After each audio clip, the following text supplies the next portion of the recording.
Alan Brown, thanks for speaking with us at Flow News 24. Could you tell us a bit more about your role with New South Wales farmers? Yeah, I'm chair of the Ag Science Committee and with New South Wales farmers, and we look after this sort of, anything to do with agricultural chemicals and particularly anything to do with the current problem that's happened with the mouse plague. Yeah, tell us more. First of all, you're from Wagga Wagga, I understand. What's the situation there when it comes to the mice, the prevalence of them in your district? They're building up. They're certainly not to the stage they're at further north. The further north in the state and west of here appears to be getting much worse, but they're certainly building up in this area.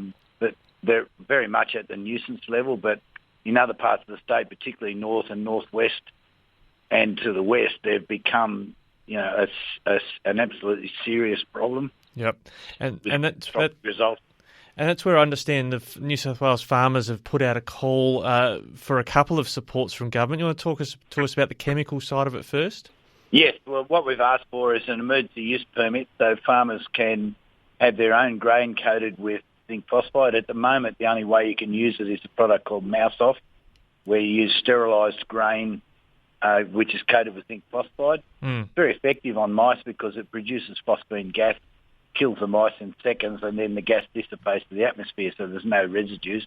But the problem is obtaining enough supply when the winter crop goes in.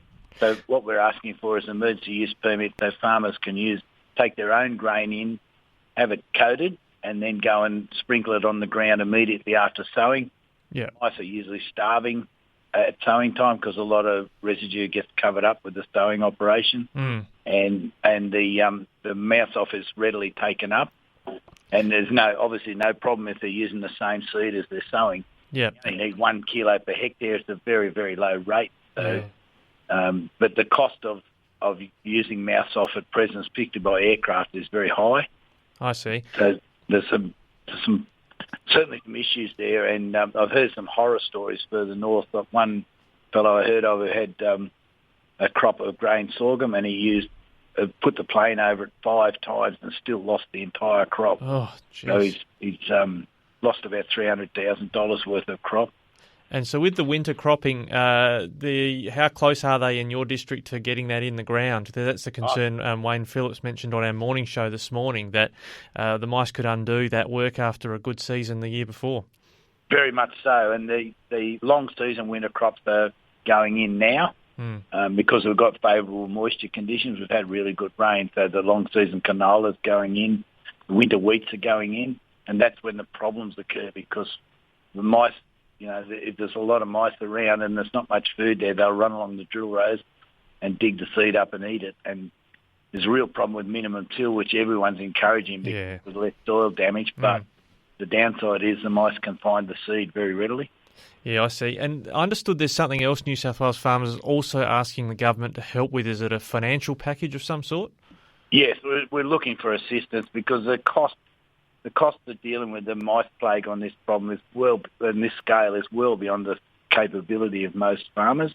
So what we're saying is that there needs to be an examination of means of assisting farmers, those that are really badly impacted, with the cost of dealing with, because the Mouse Off itself is reasonably expensive, but so is the aircraft you need to put it on. So what we're saying to government is to look very closely at some form of assistance to those who are really badly affected. Yeah, okay, we'll follow this closely with interest and check in with the Agriculture Minister's office. I gather you haven't heard anything as yet from them about your call today? No, we haven't, but we are. The President of New South Wales Farmers is meeting with Adam Marshall tomorrow, so we're hopeful that he'll have a close look at it before then and we'll get some results out of that meeting. Yeah, one would hope that whilst things in politics usually move very slowly, farmers don't have that much time up their sleeve. No, this is time critical, and the key outcome we need is for an application to go from the New South Wales Government to the APVMA, an emergency use permit. That's the key outcome we need. But we also need them to look closely at some form of financial assistance for farmers. Sure. And sorry, just the final point, you mentioned APVMA. Does that mean there's potentially a federal element to this as well? There might need to be some greasing of the wheels from the federal minister to help get this moving? Well, it certainly is a federal component because the APVMA are responsible for registration of chemicals and for the issuing of permits, especially emergency use permits. So we've got to get the APVMA on side, and we need them on side quickly. There are precedents for this. This was done in 2012, so there are precedents, so we need to ensure that it happens relatively quickly.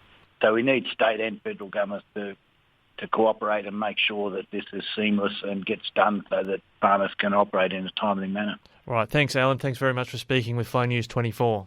You're most welcome. That was Alan Brown speaking from New South Wales Farmers, a farmer from the Wagga Wagga district.